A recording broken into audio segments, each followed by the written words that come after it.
Good morning दोस्तों। तो Sunday vlog में आपका स्वागत है। आज हम बात करेंगे, आपकी ग्रीनरी दिखाएंगे आपको। देखो, ये देखो खेत खलिहान, देखो आप, ये क्या है, बाजरा है। और ये हमारे खेत हैं। ये देखो, शानदार नज़ारा प्रकृति को आपको देखने का मिलेगा। देखो, प्रकृति को एंजॉय करना है तो आपको मनाली, उत्तराखंड, हिमाचल जाने की ज़रूरत नहीं है। बारिश के मौसम में राजस्थान में भी ऐसा हो जाता है।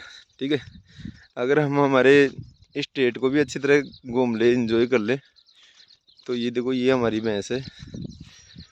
और अगर हमारे स्टेट को भी हम ढंग से ऑब्जर्व कर लें, घूम ले, तो यहाँ भी बहुत सारी चीज़ें हैं। ज़रूरी थोड़ी है बाहरी हम जाए। तो आज संडे व्लॉग में हम आपको दिखाएंगे कि किस प्रकार से हमारे जो ये खेत हैं, यहाँ फसलें होती हैं। और जो इस व्लॉग के माध्यम से मैं ये कहना चाहता हूँ कि जो लोग शहर में हैं और उनका कहीं गांव है, जो लोग प्रेजेंट में शहर में रहते हैं और जिनका कोई गांव है, तो उन लोगों को क्या करना चाहिए, आना चाहिए। अपने गांव जाओ, देखो खेत खलिहान, देखो किस प्रकार से जो हमारी प्रकृति है वो हमें देखने को मिलती है। ओके, तो ये जो बाजरे की आप देखोगे तो आप इसमें पाओगे कि यहाँ प्रकृति फुल ऑक्सीजन मिलेगी आपको। ओके, तो इसलिए हमें क्या करना चाहिए, हमें प्रकृति का एंजॉय करना चाहिए प्रकृति के साथ में।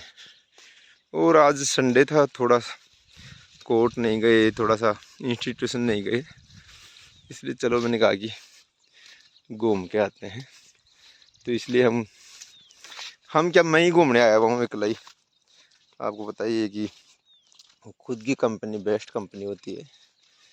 और हम हमारे, देखो ये क्या है, देखो इसको तो बोलते हैं क्या, ये तो है गंवार।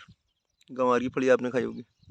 और ये नहीं, ये तिल है, इसको तिल बोलते हैं। ये गंवार का पौधा है, ये तिल का पौधा है, ये मूंग का पौधा है, दाल वाली मूंग आती है ना, मूंग, उसका पौधा ये। ठीक है, ये तिल है, ये गंवार है, ये तिल है। ओके, ये देखो तिल के लड्डू बनते हैं ना, कैसे फूल आते हैं इसके, देखो ये देखो, सफ़ेद वगैरह फूल, शानदार लग रहा है ना। वो ठंडी ठंडी हवा चल रही है, हवा का आनंद ले रहे हैं। और देखो गांव, ये जो खेजड़ी है, खेजड़ी देखो आप कितनी अच्छी लग रही है। खेजड़ी में नई जो कोपलें हैं वो आ रही हैं। और ये हमारे जो खेत हैं, इनमें आपको अभी देखो, ये क्या है, होता है कि बारिश के मौसम में ही ये चीज़ें देखने को मिलती है। और बारिश के कारण ही ये चीज़ें पॉसिबल हो जाती है। 6 महीने खेती होती है। और ये हमारा दूसरा खेत आ गया। ये हमारे ताऊ जी के मकान है, अभी नए निर्माणाधीन मकान है। और ये हमारी मम्मी लग रही है उधर, देखो वो लग रही, ये आपको दिखाते हैं।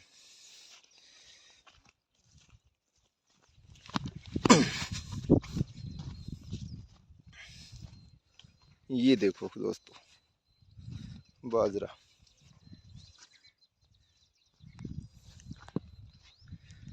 तो ये प्रकृति का नज़ारा है, देख लो आप और एंजॉय करो इस चीज़ को।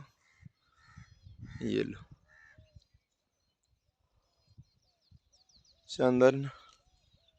तो ये प्रकृति का नज़ारा हमें देखने को मिलता है। तो आप भी क्या करिए, बाहर निकलिए घरों से, बिस्तरों से निकलिए, अपने रूम को छोड़िए, अपने घर को छोड़िए और निकलो और खेतों में जाओ और मज़े लो।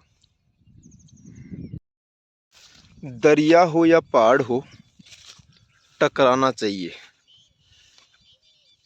दरिया हो या पहाड़ हो, टकराना चाहिए।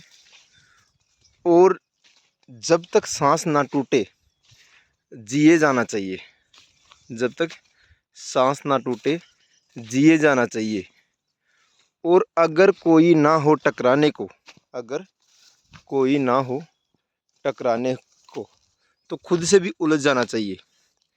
मीता फाजले की ये शेर आपको कैसा लगा आप हमें बताएं।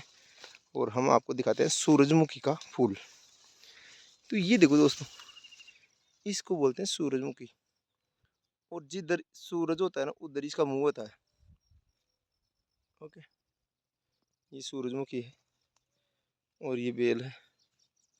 ये देखो प्रकृति का नज़ारा देख लो आप। इसलिए ये संडे ब्लॉग था अपना, जिसको आपने एंजॉय किया। और ये खेतों के आपको मैंने पहले बताई दी। तो आप वैसे मेरा यही माध्यम है, यही कहना चाहता हूँ, यही संदेश है इस ब्लॉग के माध्यम से कि आप प्रकृति को एंजॉय करो। और अभी तो देखो बारिश हो रही है और खूब सारी चीज़ें हमारे विशेषकर राजस्थान में क्या है कि बारिश के मौसम में प्रकृति क्या है कि अलग ही रूप में होती है। तो थोड़ा सा एंजॉय करो, बाहर निकलो, वीकेंड को बाहर निकलना चाहिए, जिससे क्या है कि आपकी ऊर्जा और एनर्जी सही रहेगी। और मिलेंगे फिर नेक्स्ट व्लॉग में या नेक्स्ट किसी एपिसोड में या नेक्स्ट किसी इंटरव्यू में या नेक्स्ट किसी टॉपिक के साथ बात करते हुए हम मिलेंगे। तो आप एंजॉय कीजिए। नमस्कार, धन्यवाद।